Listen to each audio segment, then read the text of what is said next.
ನಿಮ್ಮ ಬಿಸ್ನೆಸ್ ಯಾವುದೇ ಇರಲಿ ಅದನ್ನು ಪ್ರಚಾರ ಮಾಡಬೇಕಾದ್ರೆ ಸುಮನ್ ಟಿವಿಯಿಂದಲೇ ಸಾಧ್ಯ. ಕೂಡಲೇ ಸಂಪರ್ಕಿಸಿ.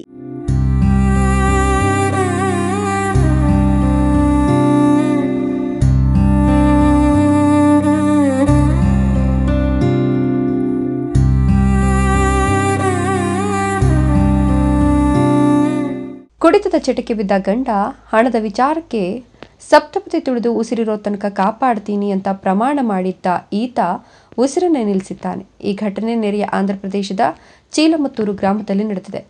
ಬಾಗೇಪಲ್ಲಿ ಪಟ್ಟಣದ ಪಾತ ಬಾಗೇಪಲ್ಲಿ ತವರು ಮನೆಯಾಗಿದ್ದು ಆಂಧ್ರದ ಚಿಲ್ಮತ್ತೂರಿಗೆ ಮದುವೆ ಮಾಡಿಕೊಡಲಾಗಿತ್ತು. ಇವರಿಗೆ ಒಬ್ಬ ಹೆಣ್ಣುಮಗಳು ಇದ್ದಾಳೆ. ಮೃತ ದುರ್ದೈವಿಯನ್ನ 36 ವರ್ಷದ ಲಕ್ಷ್ಮೀದೇವಿ ಅಂತ ಹೇಳಲಾಗ್ತಿದ್ದು, ಹಲ್ಲೆಗೊಳಗಾದ ಪತ್ನಿ ಜಗಳದಲ್ಲಿ ಪತ್ನಿಯ ತಲೆಯ ಹಿಂಭಾಗಕ್ಕೆ ಗಂಡ ಬಲವಾಗಿ ಹೊಡೆದ ಪರಿಣಾಮ ತಲೆಯಲ್ಲಿದ್ದ ಕೆಲ ಭಾಗಗಳು ಹೊರಗೆ ಬಂದಿವೆ.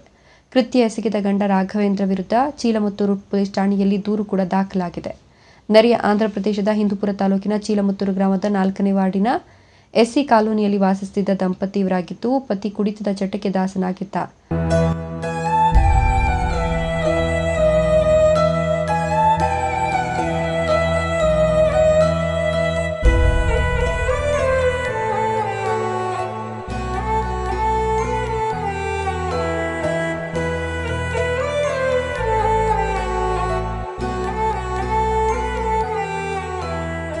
ಇನ್ನು ರಾಘವೇಂದ್ರ ಹಣಕ್ಕಾಗಿ ತಾಯಿ ಮತ್ತು ಪತ್ನಿ ಬಳಿ ಪ್ರತಿದಿನ ಜಗಳವಾಡಿ ಅವರ ಹಣ ಕಿತ್ತೊಯ್ದು ಮದ್ಯದ ಅಂಗಡಿಗೆ ಜಮಾ ಮಾಡ್ತಿದ್ದ ಅಂತ ಹೇಳಲಾಗ್ತಿದೆ.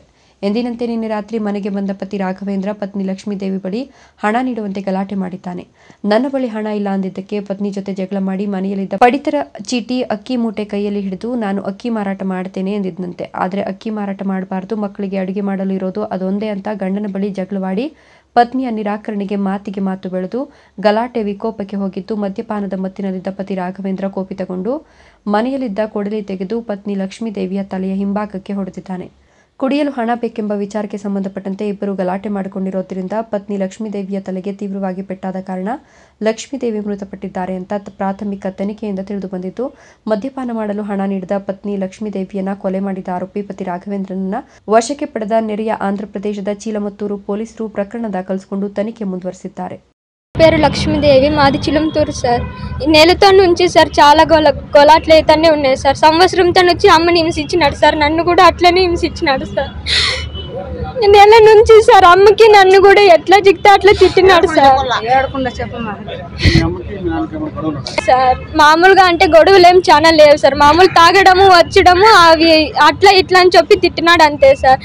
ఎప్పుడు అట్లేలే అని చెప్పి అమ్మ పోయి పనికి పోయేసి వచ్చి అలిసిపోయి సార్ ఇంట్లో పనుకొనిందంట సార్. పనుకొని రగ్గు కప్పుకొని పనుకొని అంటే నాన్న పోయి ఇట్లా సడన్గా ఇట్లా చేసేసేపాటికి అమ్మ అట్లా ప్రాణం పోయిందంట సార్. నేను కూడా ఊర్లో లేను సార్, మా అక్కది మ్యారేజ్ ఉంటే వెళ్ళినాను సార్. నేను అమ్మ చేతిలో ఎవరు లేరు సార్, అందుకనే సార్ ఇట్లా అయ్యింది. నేను ఉండింటే అట్లా కానివ్వను సార్. నరికినాడు సార్, తలకేసేసినాడంట సార్. మా నాన్న మాత్రం దయచేసి మీరు వదలొద్దండి సార్, అక్కడే చనిపోండి సార్, నాకు అవసరమే లేదు సార్. నాకు మా నాన్న మా అమ్మ పోయినప్పటికే మా నాన్న కూడా పోయినాడు సార్, నాకు అవసరం లేదు సార్. సుబ్బు, భాగ్యనగర, సుమన్ టీవీ.